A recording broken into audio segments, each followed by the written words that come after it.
Welcome to the Fearful Fright series, where we will be reading with our favorite green ghoul, Grimmer. Now sit back and enjoy this twisted tale. Today our story is called Ghost Train. Everyone in the town of Blackridge knew about the old railroad tracks. They ran through the woods outside town, rusted and half swallowed by weeds. The wooden ties were cracked with age, and the metal rails were dark and cold even in the summer sun. No trains had used those tracks in over 50 years. At least, no normal trains. People in town whispered about something called the ghost train. They said if you stood on the tracks at exactly midnight, you could hear it coming. A train with no conductor, no passengers, just shadows moving behind the windows. And if the train stopped for you, it meant it had chosen you. No one who boarded the ghost train was ever seen again. Most people laughed at the story. Except two 12-year-old best friends named Ethan Parker and Lucas Reed. Because they had heard the legend their entire lives. And one night, they decided to go see it. It was a cold autumn night when they snuck out. The sky was cloudy and dark, hiding the moon. The air smelled like damp leaves and rain. Wind rustled through the trees, making the forest whisper. Lucas adjusted the flashlight in his hand as they walked down the dirt path toward the railroad tracks. "You sure you want to do this?" he asked. Ethan grinned. "Of course, it's just a dumb story." Lucas kicked a rock. "Yeah, but what if it's not?" Ethan laughed. "Dude, it's a ghost train. That's not real."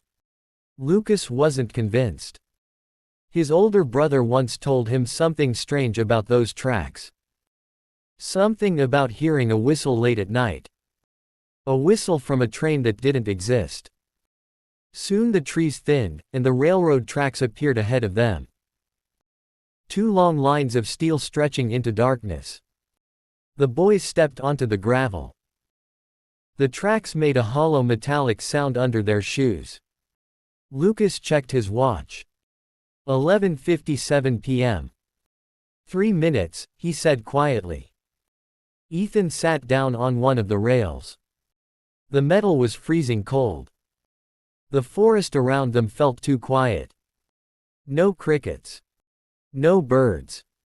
Not even wind anymore. Just silence. Lucas shined the flashlight down the tracks. The beam disappeared into thick darkness. "Do you feel that?" Lucas whispered. "What?" "The air, it feels weird."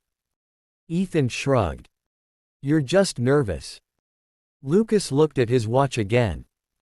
11:59 p.m. 1 minute left. The silence felt heavier now. Like the woods were holding their breath. Then, a sound. Very faint. A whistle. Both boys froze. Lucas slowly turned his flashlight toward the tracks. "Did you hear that?" Ethan nodded. Another whistle echoed through the forest. Long. Low. And mournful. Like something calling from very far away. Then the rails began to vibrate. A soft metallic humming ran through the tracks beneath their feet. Lucas stepped back. "That's not possible." Ethan stared down the rails. "Where is it?" Then they saw it. A light. Very far away. A dull yellow glow floating in the darkness. Lucas whispered.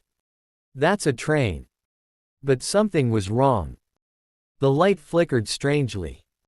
And the sound of the train wasn't normal. Instead of the loud roar of an engine, it sounded like something dragging itself forward. Slow. Heavy. Groaning. The light grew brighter. And the train emerged from the darkness. Lucas felt his stomach twist. Because it didn't look like a normal train. The engine was black and rusted, covered in scratches and dents. Smoke poured from the chimney, but the smoke was dark gray, almost black, and it moved strangely, twisting in unnatural shapes. The windows were cracked. And behind them, shadows moved. Not people. Just dark shapes shifting slowly back and forth. Ethan whispered. Lucas. Why is it slowing down? The train screeched loudly. Metal screamed against metal. And the ghost train came to a stop directly in front of them. The door of one of the cars slowly creaked open. Inside was only darkness. Lucas stepped back. Okay. We should go. Ethan nodded quickly. Yeah, let's. But suddenly something shot out from the darkness. Two long pale hands grabbed them. Lucas screamed. Ethan tried to pull away. But the hands were impossibly strong. They yanked both boys inside the train. The door slammed shut behind them. Inside the train it was freezing cold. Lucas fell onto the wooden floor. Ethan scrambled to his feet. Run! But the train suddenly jerked forward. Both boys tumbled again as the ghost train began moving down the tracks.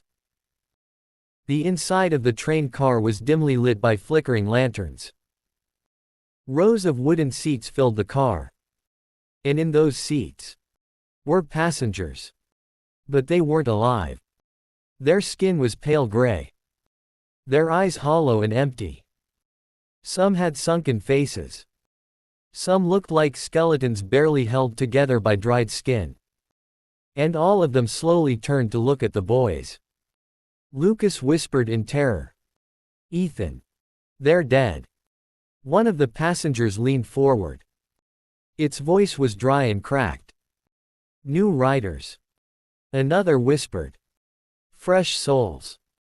Ethan grabbed Lucas's arm. We have to get off this thing. They ran down the aisle toward the next car. The door opened with a loud creak. The second car was even worse. More passengers. More shadows. Some were chained to their seats. Some rocked back and forth quietly. One figure stood near the center of the car. Tall. Wearing a long black conductor's coat. Its face was hidden beneath a wide hat. The conductor slowly lifted its head.